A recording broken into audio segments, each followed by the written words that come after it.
It was a Friday night in late September when this happened. I still remember how the rain started, like a soft tapping at first, then turning into a steady, drumming roar on my roof. I live alone in a small rental house just outside the city. It's nothing special. 2 bedrooms, a creaky porch, and big old trees that drop branches whenever there's a storm. That night, I was actually looking forward to the rain. It had been a long, sticky week at work, and the forecast said it would pour all weekend, which meant I could stay in, order some takeout, and binge shows without feeling guilty. I didn't know then that it would be one of the longest nights of my life. Around 7 p.m., the rain picked up. I could hear the wind rattling the windows while I microwaved leftover pizza. My phone buzzed with a weather alert, flood watch for my area, but that wasn't unusual. I sat on my couch, scrolling mindlessly through my phone, half listening to the storm outside. Occasionally, I thought I heard the old porch steps creak, but I told myself it was just the wind shifting the house a bit. When you live alone, you get used to telling yourself little stories like that. At around 8:30, the power flickered for the first time. The TV screen went black for a few seconds before coming back on. I glanced at the window. I couldn't see much, just the blurred glow of my porch light through rain streaks. Another half hour passed and the wind sounded worse. It made the tree branches scrape against my roof. I remember pulling the blanket tighter around me, trying not to focus on how big and empty the house felt when the wind howled like that. I texted my sister, "Storm's nasty tonight. Hope I don't lose power, lol." She replied, almost instantly, "Haha, light a candle if you do. Stay safe." At 9:15, the power cut out completely. It wasn't gradual, just a loud click from somewhere in the walls, and suddenly the TV, the lamps, even the fridge, all dead. I sat there for a second, blinking at my dark reflection in the window. Then I sighed, got up, and found the flashlight I keep in a drawer by the kitchen. The beam wasn't very strong, but it was enough to find a couple candles and my old battery-powered camping lantern. I set them up in the living room, feeling slightly stupid for how nervous I was. I don't know why, but the silence when the power goes out always feels deeper than normal silence. The rain and wind were still loud, but the absence of the hum of the fridge and the background TV static made my house feel too still. I decided to check the breaker box, even though I knew it wouldn't help if the whole block was out. I slipped on my boots, grabbed the flashlight, and opened the back door. The cold hit me immediately, rain blowing sideways into my face, soaking my shirt in seconds. I jogged to the breaker box at the side of the house. My flashlight barely cut through the rain. I flipped the main switch back and forth a couple times, but nothing happened. I muttered a few choice words, slammed the box shut, and hurried back inside, dripping water all over the floor. I dried off, changed into a hoodie, and texted my sister again. "Power's out. Hope it's back by morning." She didn't reply right away, so I put my phone on the charger just in case it came back on. Then I settled back onto the couch with the lantern casting long shadows on the walls. I tried to focus on my phone to distract myself, but of course the Wi-Fi was out too. No shows, no background noise, just the wind, the rain, and the occasional groan of the old house. I was about to doze off when I heard it. A single, distinct knock at my front door. I froze. At first, I thought maybe it was a branch hitting the porch, but then it came again. 2 knocks this time. Firm, deliberate. Knock. Knock. I sat up straight, listening so hard my ears hurt. Who would be at my door this late, in this storm? I grabbed my flashlight and moved slowly toward the front door. My heart was pounding so loud I half expected the stranger outside to hear it. I didn't have a peephole, but the door has a narrow frosted glass panel on one side. I flicked my flashlight off so I wouldn't give myself away and peeked through the glass. At first, I didn't see anything.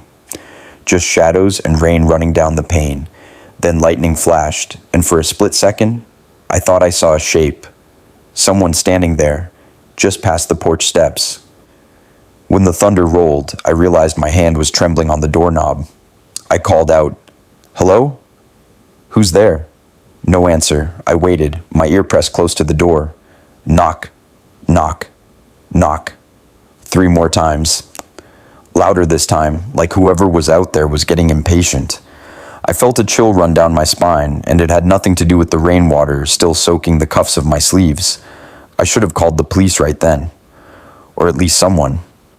But some dumb part of me thought maybe it was a neighbor needing help. Maybe their car broke down, maybe they needed a phone. So I asked again, louder, "Can I help you?" "It's really late." Silence. And then just as I was about to back away from the door, a voice answered, muffled by the rain but clear enough to make my blood run cold. "Can you let me in? Please. I need help." It sounded like a man, but something in the tone made my skin crawl. Too calm, too flat, almost rehearsed. I didn't answer right away. My brain was screaming, "Don't open the door." Every scary story I'd ever heard was playing in my head at once. Then the voice spoke again, a little louder. "I'm hurt. Please open up. It's freezing." I strained my eyes through the glass, but the porch was empty. No figure, no movement, just the storm whipping my hanging plants back and forth. How could he be knocking, but not be on the porch? I stepped back slowly, clutching the flashlight like it could protect me from whatever was out there.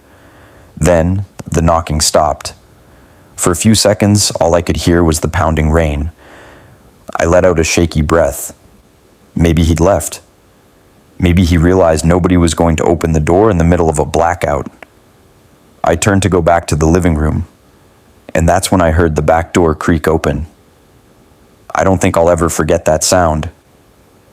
The soft, unmistakable creak of my back door swinging open, cutting through the storm and the pounding of my own heartbeat.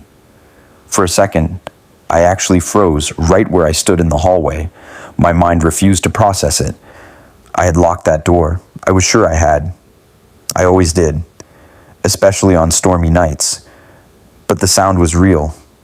The wind gusted harder, and I heard the door bump gently against the wall. Again and again, the rain blowing straight into my kitchen. I forced myself to move. I crept down the hallway, flashlight in a death grip.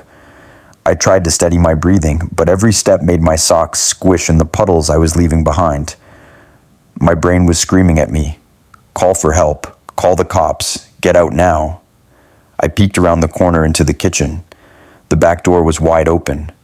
Cold wind whipped through the room, rattling the hanging pans and making my candle flicker violently from across the living room. But what made my chest tighten into a knot wasn't the open door. It was the set of muddy footprints on my kitchen floor, leading from the door straight toward the hallway where I stood. I sucked in a breath and backed away. My phone. I needed my phone. It was still on the charger by the couch. I turned and ran for it, nearly slipping on the wet floor.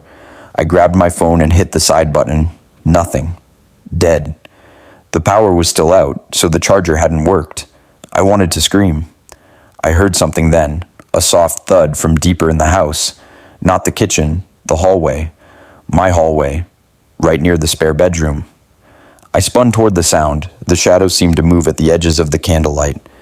My hand shook so bad I almost dropped the flashlight. I needed to hide, or get out, but I didn't know where he was. If I made a break for the front door, he could be waiting right around the corner. If I stayed put, he could find me in seconds. Another sound, like a low grunt, followed by the creak of a door hinge. He was opening the spare bedroom door. Without thinking, I backed into my coat closet by the front door. It's shallow, barely big enough for a couple coats and my broom, but in that moment, it felt like my only option. I eased the door shut, heart hammering so loud I was sure it would give me away. Inside the closet, it was pitch dark. I didn't dare turn the flashlight back on. I stood there, pressed between my winter coats and the door frame, trying to quiet my breathing. I heard him then. Soft, careful footsteps padding back into the hallway. A faint shuffling, like wet shoes on old wood. He paused. Then, unbelievably, he started humming. A tuneless, low hum, moving slowly through my house like he was taking his time, checking each room.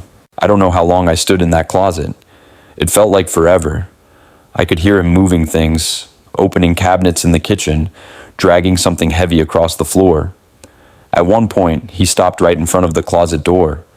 I saw a sliver of faint candlelight under the door crack, and two muddy boot tips pointing straight at me. He didn't knock, didn't say anything, just stood there, humming that same flat tune. I clamped my hand over my mouth to keep from crying out. I could feel sweat trickling down my back despite the cold. Then, after what felt like an eternity, the boots turned away. I heard him walk back toward the kitchen. The humming faded. Then, the unmistakable squeal of my fridge door opening. He was rummaging through my food. Some distant part of my brain wondered why. Was he hungry or just messing with me? I stayed in the closet another minute.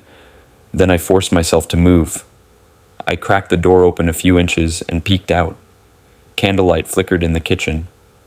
I couldn't see him, but I heard faint noises, plastic containers being tossed around. I knew I couldn't stay there. He was going to find me eventually. I needed to get out, but both doors were blocked. The back door was too close to him, and the front door was locked and dead-bolted from the inside. The only other way out was the small bathroom window. It was tiny, but I'm not exactly big either. It might work. I slipped out of the closet, moving as quietly as I could on wet floorboards. Every creak made me flinch. I ducked into the bathroom and shut the door as softly as possible. I held my breath, listening. No footsteps yet. I grabbed the window latch. It stuck at first, swollen wood from the rain. I forced it up with both hands, wincing at the screech it made. I froze, listening. Nothing. Just the storm outside and the soft rattle of my fridge door being slammed shut. I pushed the window open all the way and poked my head out. The rain hit me like needles, cold and relentless.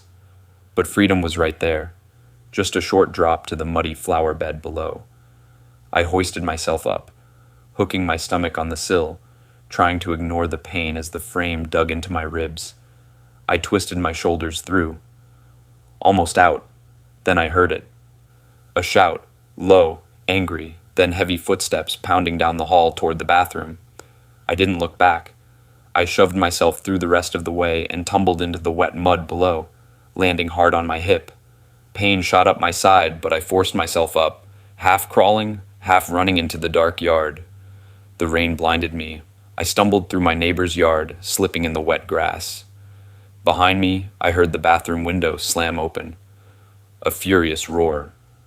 Then something crashed against the wall inside my house. I didn't look back. I ran barefoot down the street, ignoring the gravel digging into my feet. My only thought was, find help, find lights, find someone. After what felt like an eternity, I saw headlights through the trees. A car coming down the road, my neighbor's teenage son, pulling into his driveway. I practically threw myself in front of his car, waving my arms like a maniac. He slammed on the brakes, rolled down his window, and I must have looked insane, covered in mud, crying, babbling that someone was in my house. He let me in his car without a word and locked the doors. He called 911 while I curled up in the passenger seat, shivering so hard my teeth hurt. The police came about 10 minutes later. They went through my house, found muddy boot prints all over, the fridge wide open, my kitchen drawers rummaged through. But whoever he was gone by the time they got there. They never caught him.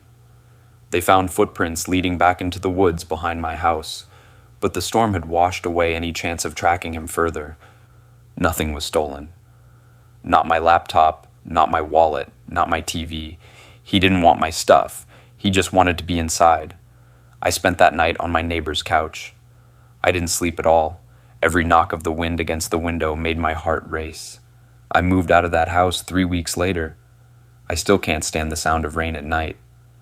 Sometimes, even now, if a storm wakes me up at 3 a.m., I swear I can hear that same flat, tuneless humming in the back of my mind. And I wonder, how long had he been watching my house, waiting for the rain to cover his footsteps?